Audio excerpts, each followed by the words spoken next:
E aí, Diogo Wick aqui para mais um vídeo da Fit Nerds e bora falar como você pode melhorar a sua composição corporal, reduzindo o seu percentual de gordura o mais rápido possível, mantendo a sua massa muscular. O ponto principal aqui é a gente focar na alimentação.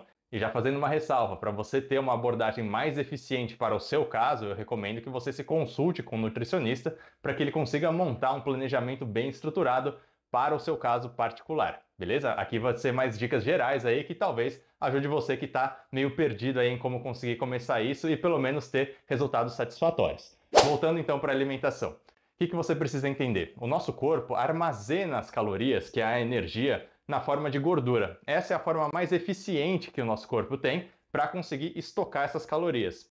Entenda que o nosso corpo enxerga as calorias como se fosse dinheiro. É um recurso muito precioso que ele quer guardar sempre que possível. E nesse processo de emagrecimento, a gente tem que dar uma boa razão para o nosso corpo gastar essas calorias e também pensar em como que a gente consegue manter a musculatura, que é um tipo de tecido que é muito metabolicamente ativo, então ele puxa muita energia.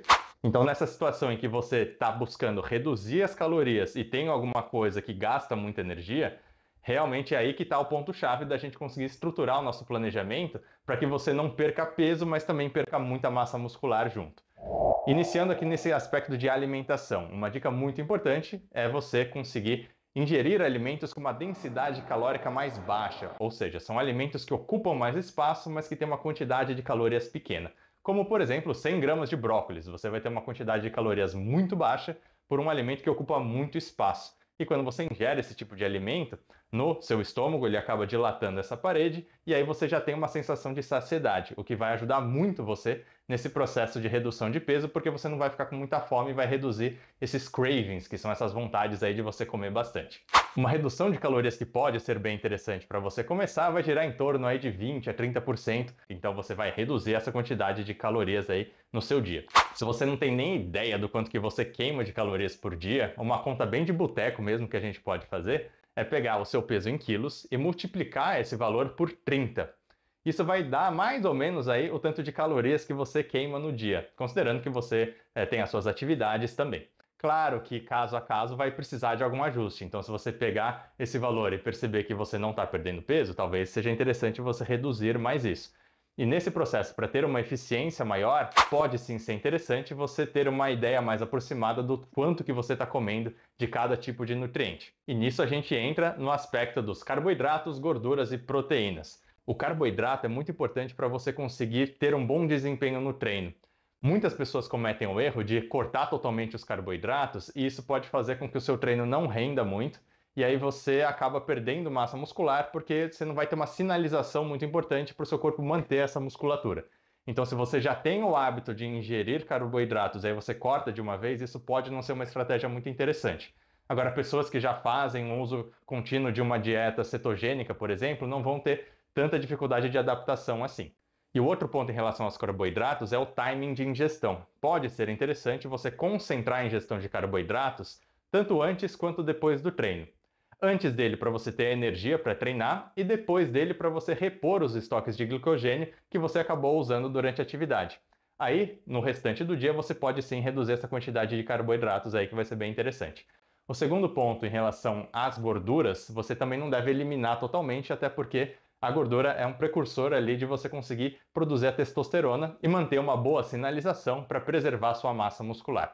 E aí, em relação às proteínas, uma quantidade interessante aí que você pode pensar gira em torno de 1,6 a 2,2 grama de proteína por quilograma de peso corporal, beleza? Essa é uma quantidade aí, um intervalo muito interessante para você pelo menos manter a sua massa muscular. Pode ser que, para você que já tem uma massa muscular muito grande, seja interessante você ficar no intervalo mais superior ali, em torno de pelo menos umas 2 gramas por quilo de peso corporal, porque como você já tem mais massa muscular e você está numa redução de ingestão calórica, o seu corpo vai tender a catabolizar mais. Então você tem que dar mais nutriente. Isso pode ser uma estratégia interessante. E antes da gente falar sobre o treinamento em si, se lembra de curtir esse vídeo, compartilhar com seus amigos para a gente conseguir ajudar o máximo de pessoas possível, porque o intuito aqui do canal é ajudar as pessoas a serem mais felizes através da atividade física. Então assim você ajuda o canal e também ajuda as outras pessoas, beleza? Voltando aqui para o treinamento, vamos começar falando sobre atividade aeróbica. Ela pode sim ser muito interessante para você realizar, se você tem essa disponibilidade de tempo, Porque o treino aeróbico vai não só queimar mais calorias, mas vai aumentar a síntese de mitocôndrias, que são como se fossem os motorzinhos da nossa célula. E aí você vai conseguir utilizar mais energia. Pode ser uma estratégia bem interessante se você tiver esse tempo possível de alocar para um treino aeróbico. E muita gente acaba falando que você deve fazer um treino HIIT muito intenso, né? Tiros máximos ali, com pequenas pausas. Isso era uma concepção que era muito divulgada ali em torno dos anos 2010, 2012, assim. Mas mais recentemente, isso pode não ser tão interessante, até porque numa situação em que você está em déficit calórico, a gente não só tem que se preocupar com o gasto calórico e uma eficiência de tempo que o treino intervalado sim traz.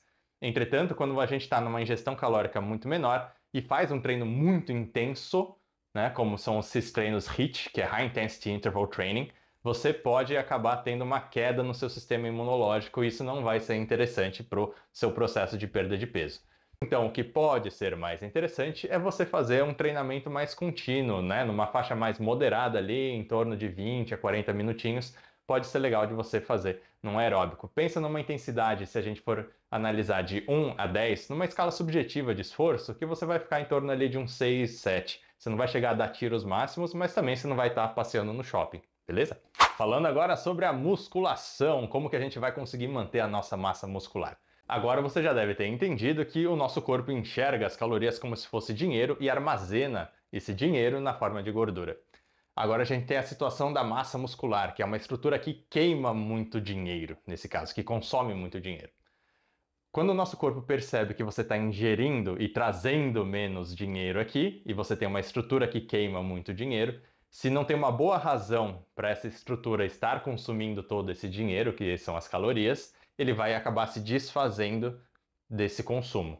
É por isso que muita gente acaba ficando mais flácida quando começa esse processo de emagrecimento, porque não dá uma boa razão para o seu corpo manter essa massa muscular que queima bastante calorias.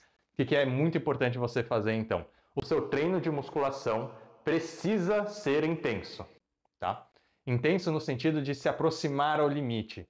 Por quê? Se você não faz isso e faz umas séries mais meia boca ali, o seu corpo já está numa situação emergencial, que ele está tentando cortar custos. E se você não der um bom motivo para ele manter essa musculatura, não tiver uma boa razão, ele não tiver sujeito a um estresse grande o suficiente para falar, nossa, eu não posso me desfazer disso aqui porque eu estou sofrendo aqui nessa atividade. Ele não sabe que é um treino, mas ele está sofrendo esse estresse. Então, quando ele está sofrendo esse estresse, ele não pode se desfazer daquilo que está fazendo ele suportar o estresse. Então você consegue ter uma boa sinalização para pelo menos manter essa massa muscular, beleza? Mais específico dos treinos, como que você pode programar isso? A divisão do treino em si, para mim não importa muito, isso vai variar muito em relação ao número de vezes que você vai na academia, quanto tempo você tem, isso daí vai ser bem caso a caso, e se você quiser uma consultoria individualizada, pode mandar uma mensagem para mim aqui, que vai ser um prazer te ajudar. Mas em geral a gente vai pensar em número de séries na semana. Para quem é de um nível mais intermediário ali, se você fizer em torno de 10 a 15 séries por grupamento muscular por semana, já está numa quantidade muito boa para você manter essa massa muscular e quem sabe até desenvolver. Se você já tem uma massa muscular bem maior, pode ser interessante ficar entre 15 a 20 séries. E em alguns casos você até vai ter que reduzir em algumas musculaturas que acabam demandando muita energia ou fazer uma seleção de exercícios que deem um estresse um pouco menor no seu sistema nervoso central, porque vai ser mais difícil você se recuperar. Por exemplo, para os membros inferiores, pode ser interessante você optar por um leg press ao invés de fazer um agachamento livre ou um levantamento terra. Porque esses exercícios requerem uma estabilidade maior, uma ativação maior ali das musculaturas do seu abdômen, da sua coluna, e isso gera um estresse maior neuromuscular. Então, se você puder manter o estresse mais localizado na musculatura-alvo, vai ser mais interessante para a sua recuperação. Um outro ponto que pode ser interessante é você mudar um pouquinho as suas séries e evitar séries muito longas, mais de 15 repetições aí para um dado exercício, porque nessa situação que você está com menos energia, é possível que você não consiga render tão bem. Particularmente, quando é o meu caso que eu quero reduzir ali meu percentual de gordura, eu gosto de fazer séries um pouquinho mais curtas, entre 6 a 8 repetições, chegando bem próximo do limite, eu sinto que é onde rende mais. E focar no gasto calórico, tanto na atividade aeróbica quanto na redução de ingestão calórica. E para você que ficou até agora, um terceiro fator que é muito importante é como que você leva o seu dia a dia.